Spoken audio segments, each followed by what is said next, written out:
I've spent a disgusting amount of my adult life reading personal development books and listening to men with microphones tell me how to improve my productivity, improve my time management, and even improve my health. Like, if it truly takes 10,000 hours to become an expert at something, I am an expert on internet experts. The problem with a lot of the advice from these unqualified, unlicensed, lucky to have gone viral once experts is that it sounds logical, it sounds plausible. And it may have even worked really well for them and for other people. But not everyone has the same life experience. Not everyone has the same support system. Not everyone has a 24-hour hormone cycle that makes every single day repeat on autopilot. Some of us are women with 28-day hormonal cycles that make it impossible for us to treat every single day exactly the same. So let's take a look at a few of the most popular, or at least most repeated, phrases and ideas that come up in the personal development world. And we'll dissect why technically they're right, but they are completely wrong. Number one, everyone has the same 24 hours in a day. This is correct. We do all have 24 hours in a day. You can't argue with a clock. However, we do not all have the same responsibilities that we need to cram into that 24 hours. We don't all have the same energy levels, the same health markers, or the same support system. Oprah isn't out there doing her own laundry is what I'm saying. Those bro dudes are not running around carrying the same mental loads that their wives have to. I can almost guarantee that. So telling people that everyone has the same 24 hours is true, but we do not all have the same luxury of how we spend those hours. Number two, getting up earlier affords you the time to work on your own personal goals. This is true. Listen, I absolutely believe that everyone should be allowed to carve out at least an hour to work on passion projects that are just for them. What you choose to do with that hour is completely up to you. But if you don't have a single hour where you are beholden to no one else, it's a hard life to lead. And I understand that this comes from a place of privilege. I understand that if you have a small child at home, this does not apply to you because their needs will always trump your needs. There is a time and a season in everyone's life where hopefully they can find a way to carve this hour out. However, the idea that you have to do this at 5 a.m. is ridiculous because you can absolutely do this at night. The obsession that these productivity people have with early mornings is just insane. They have no problem telling you that you should go to bed by 8:30 or 9 p.m. so that you can get up early in the morning to carve this hour out while your kids are asleep. But they can't seem to fathom the idea that kids also sleep at night. So if you're the type of person who is more of a night owl, you can work while they're sleeping at night. Tired is tired, okay? And whether you're tired in the morning or you're tired at night, that hour they want you to carve out is probably going to be an hour where you're in a sleepy kind of phase in your brain. So really what they should be urging is to just find an hour anywhere in your day that you can find an hour. There is nothing magical about 5 a.m. I get up at 5 a.m. because that's what my body wants. And having seen many 5 a.m. mornings, there's nothing special about it. There is no magic happening at 5 o'clock in the morning for me that can't happen for you at 10 o'clock at night. Number three, you shouldn't compare yourself to others. True. You should compare yourself to who you were yesterday. Maybe not so true. Look, anyone who has been with me for any amount of time knows how I feel about comparing yourself to highlight reels on the internet.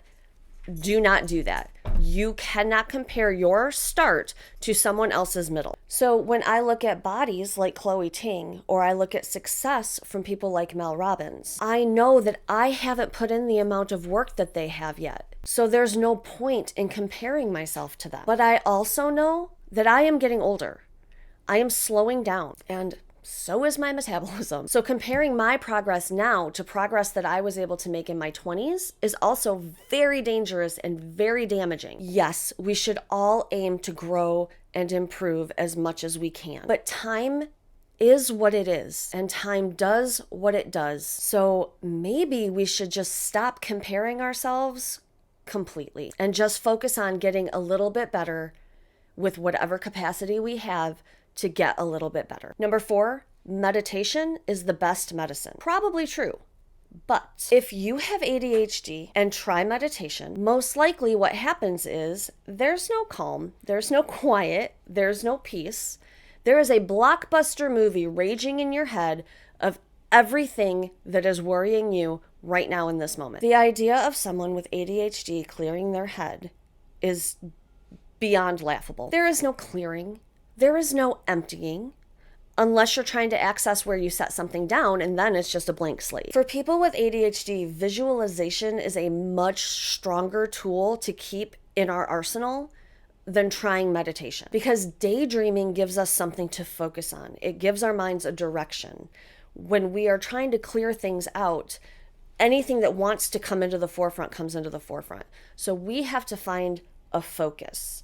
We have to allow ourselves to daydream and to visualize as a way of calming our minds down. Visualization can do for us what meditation does for neurotypical brains. Somehow, all of these gurus tend to forget that everyone is wired differently, and they lay these things out as truths, as rules, not bothering to study the fact that not everyone has the ability to follow those rules. So maybe we need to find other paths and allow for differences because we're all different. Number 5, a gratitude practice is the best way to overcome anxiety. I mean, maybe for some people. I did a whole video about this, which I'm going to link. If I can't figure out how to do it up here, I'm going to do it down in the comments for you. So I'm not going to get super deep in the weeds on this because I already have. So I'm just going to say this. Someone will always have it better than you, and someone will always have it worse than you. And glossing over that fact by forcing you to be grateful for things that maybe you're not so grateful for can be more damaging than helpful. You all know that the real reals who hang out with me through the whole video get a bonus, and here it is. Number 6, caffeine and sugar are terrible for you. This is 100% true. Caffeine and sugar are terrible for you. However, again, if you have ADHD, sometimes caffeine and sugar are the only self-medication we have access to. Our receptors truly are wired differently. So caffeine and sugar do not affect our brains the same way they affect neurotypical brains. Yeah, they're terrible for our bodies, but dopamine is king in an ADHD brain. And that's the reason that you can smash a monster and go to sleep. It's the reason our sugar cravings get so out of control. Because sometimes these things are just a necessary evil for us to get through our day. And rather than continue to beat ourselves up for it, maybe we should focus on a way to get the things that we need in a slightly healthier fashion. I'm not a doctor, and I'm not here to tell you what that healthier fashion is, but I'm sure someone much smarter than me and way more qualified than me has done studies on this. So get yourself to Google. So that was just a quick one from me today. I wanted to touch on a few things that have been bothering me lately as I am going through my 45-day hard reset and finding kind of a wall of resistance between where I want to be and how productivity gurus are telling me to get there. Because not all advice is blanket advice that is good for everybody, and it's important that we acknowledge that. It doesn't make them bad people, but just know that when they speak, they're speaking from their experience, and if it doesn't work for you, there's nothing wrong with you. You're doing great. So I hope that this video was helpful. I hope that you got something out of it. Don't forget to smash all those YouTube buttons for me and leave me a comment and just let me know how you're doing. Every comment helps me out, and I love to hear from you. So I love you so much, and I will see you next time.